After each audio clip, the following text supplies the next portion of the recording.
Magandang araw sa lahat. Narito naman ang ating ikatlong yugto sa ating kwento na may pamagat na Ang Manok ni Mang Bugard na Marites. Nang umagang din yon, pumunta na nga si Don Pidec sa balon kung saan may mga dalagang naliligo. May isang dalagang napansin si Don Pidec. Matangkad, maputi at mahabang buhok. Sa malayo pa lang nakita niya na ito. Medyo may mga pagkamalabo na rin ang mata ni Don Pidec, kaya sa kulay ng balat sa malayo makikita niya pa. At nakikita niya na ang puting-puti. Aba, ayo pa. Ang puto, ang ingay.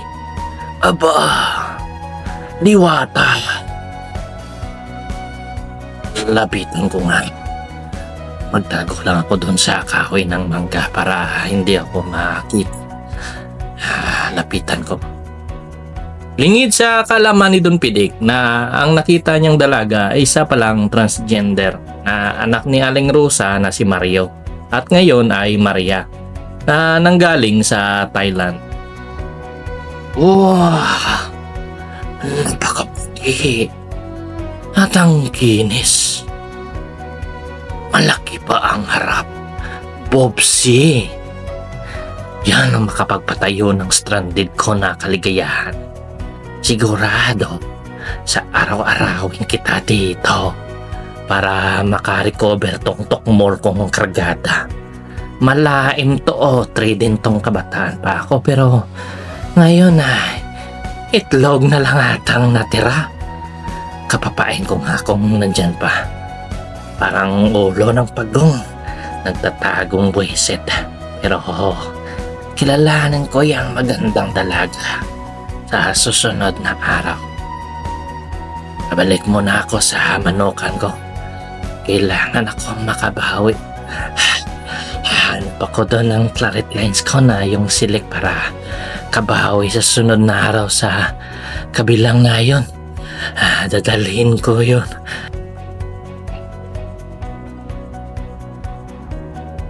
Habang pabalik sa mansyon si papuntang Manukan, hindi mawawala ang dalagang maputi sa nakita ni Don Pidec.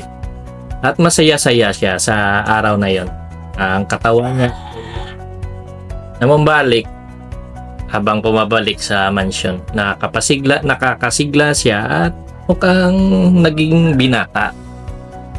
At sa kabilang na yon, medyo tulog pa si Mang Bugard kasi stress na stress sa pagtatrabaho sa palayan. Kaya si Marites ay medyo nagtataka. Si Bossing Bogart! Ba't wala pa kaya? Mapuntahan nga sa kwarto niya, tatawagin ko sa bintana. Bossing Bogart! Bossing Bogart! Gising na! Oras na magkape! Bossing Bogart! Bossing Bogart! Gising na! Oras na magkape! Ang iyang bossing to, tulog na tulog! Bossing Bogart! Kape! At sa katlong tawag niya ay nagising na din ang kanyang amo na si Mang Bogart. Ang ganda ng tulog ko. Sakit ng katawan ko. Makabangon na nga. Marites, dyan ka na? Excited ka lagi Wala ka namang ibalita sa akin. At bumangon na nga si Mang Bogart. At pagkatapos, ay nagtimpla na ng kape.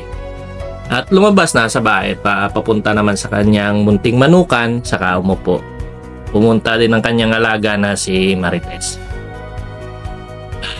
Sarap talaga ng kape sa umaga.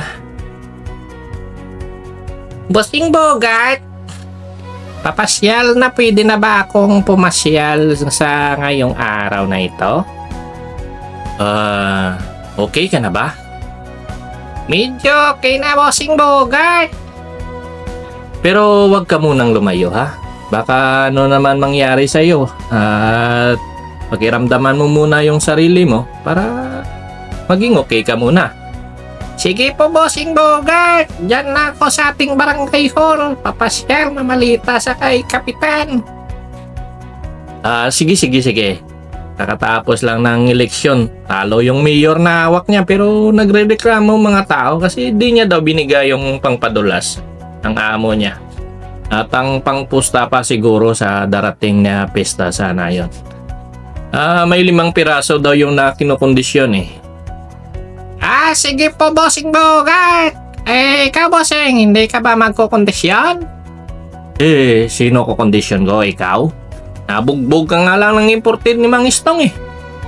Pero sa susunod na buwan pa naman yon. Diyan naman si Barkley at si Rodman.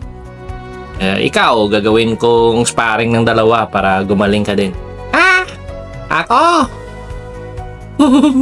Busing Bogart naman. Pang-vlogging lang pong skills ko. Sayang ka gwapo mong tindig. Kung hindi ka marunong lumaban, paano ka makakita ng magandang inahin yan? Lalo na dumalagat, six eh. Marami ngayong imported. Baka dumating yung imported ni Mang Istong. Chicks yun. Pag-isipan ko muna, Bossing Bogart. Si Barkley at Rodman ay mga tiksas ni Mang Bogart. Isang bulik si Barkley at isang hats na kasing tulad ni Tornado ni Mang Istong, si Rodman. Sa susunod na mga araw ay pupurgahin ko na si Barkley at Rodman. Sasama kita sa purga para kasama ka sa conditioning. Bossing Bogart, bata pa po ako. Matanda na yung dalawa, sunod lang po ako. Hindi ka naman sasama mo ako, mapakondisyon. Kondisyon namang dalawa, ikaw ay magsasanay lang sa dalawa.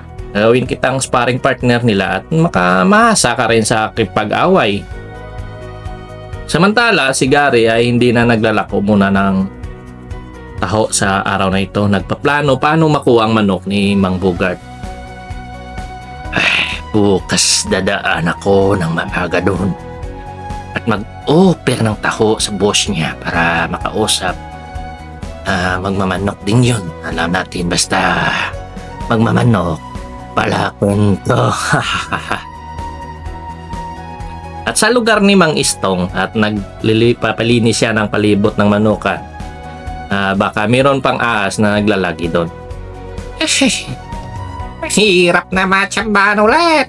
Pero doon ko na sa bahay lagay ang imported ko para dumating sa sunod save na sila. At dito na muna ang ating kwento. Gagawa tayo ng another script para sa yugtong ika-4. Pero salamat sa pakikinig at gagawa tayo ng haba-haba para sa susunod na script natin matagal-tagal din yung pakikinig nyo. At sa ngayon, salamat.